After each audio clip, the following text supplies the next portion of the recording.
What's up guys, Chef Pete here with his accented palate. Today's episode's gonna be about collards. Not just any collards, collards on a pizza. But first, let's start with a drink, shall we?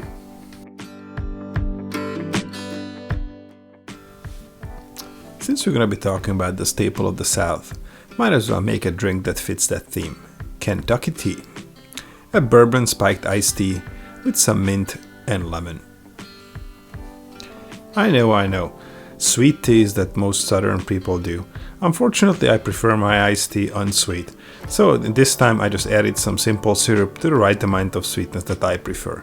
But feel free to do whatever you feel like.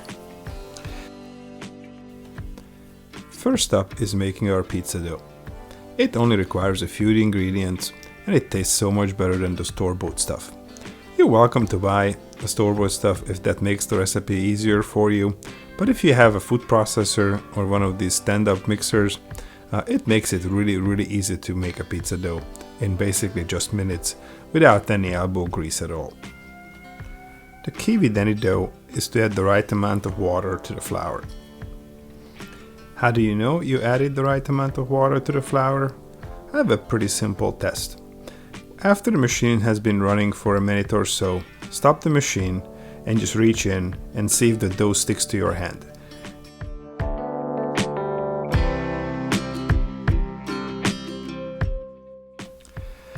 Once the machine did its thing, turn the dough ball out to a well-floured surface and just knead it a few times until it comes together into a nice tight ball. Spray a little bit of oil into your work bowl so the dough will not stick to it. Cover it with plastic wrap and let it rise for about an hour in a warm place. That happens to be the top of my oven in my kitchen. After an hour, the dough will double in size. Now turn it out to a well-floured surface again and just knock it back down, form it back into a bowl and put it back for another rise for an hour. Now on to our main attraction, collard greens. The first thing we need to do after washing the leaves thoroughly under running water is to remove the center rib from each leaf, which can be done by a sharp knife, or you can just fold the leaves in half and tear the rib out. After that, I stack them from small to big and roll them like a cigar and slice them about 1/4 inch thick. We want to make this taste good, right? So next up are some aromatics. We're gonna thinly slice a half of a red onion, then a few cloves of garlic. I like it garlicky, so I chose 3, but you can go with whatever you feel like. Collards are the star of the show, but every star needs a sidekick. And what better sidekick to have when it comes to collards than a nice big piece of ham. Cube them up, and now we are ready to cook. Heat a few tablespoons of olive oil in a pan until smoking. You want it nice and hot so you get a little char on those onions. Add the red onions and saute it for a minute or 2.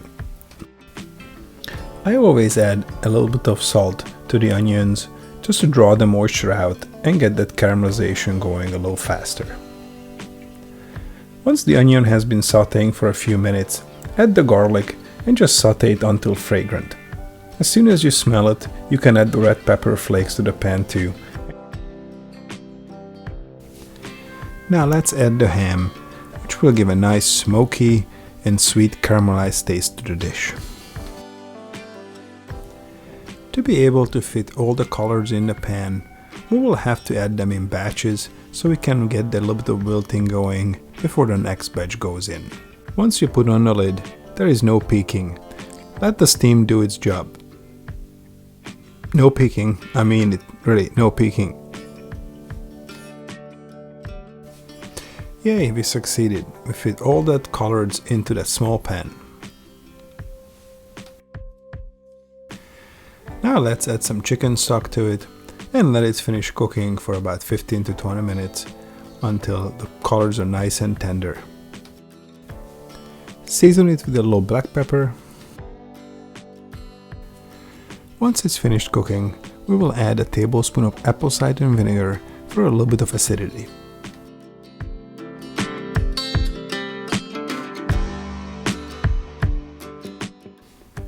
And there you have it. Collard greens with ham, pepper flakes, garlic and red onion. You can eat it as it is. It is absolutely delicious. See? Even my parrot Mia approves it. But hey, you promised a pizza in the beginning of this video. Where is the pizza? Well, let's get to it. If you have one of these fancy pizza pills, use it.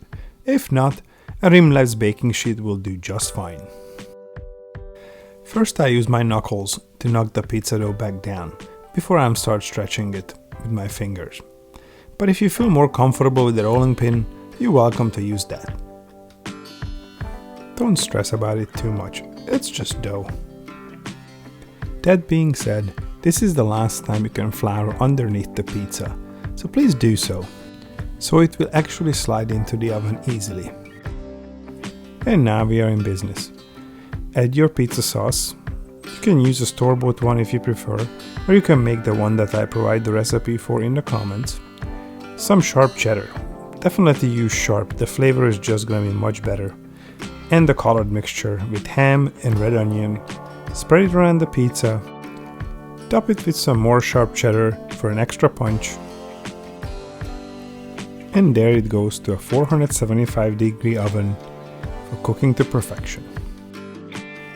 I have a pizza stone in my oven, but if you don't have one of those, you can just basically put the whole thing in on the rimless baking sheet into the oven without any problem. Well, we are not done yet. Let's take this to the next level and make it extra decadent with some ranch dressing on top drizzled all over. You can use your store-bought one or your favorite brand, or you can make the one that I provide the recipe for in the comments. But I can tell you, once you make your own ranch dressing, you will never buy the store-bought stuff ever again. And there you have it, folks.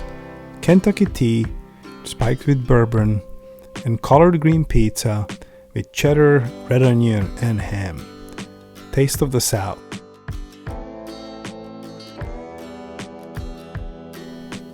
If you like this recipe, subscribe to my channel, The Accented Palate with Chef Pete.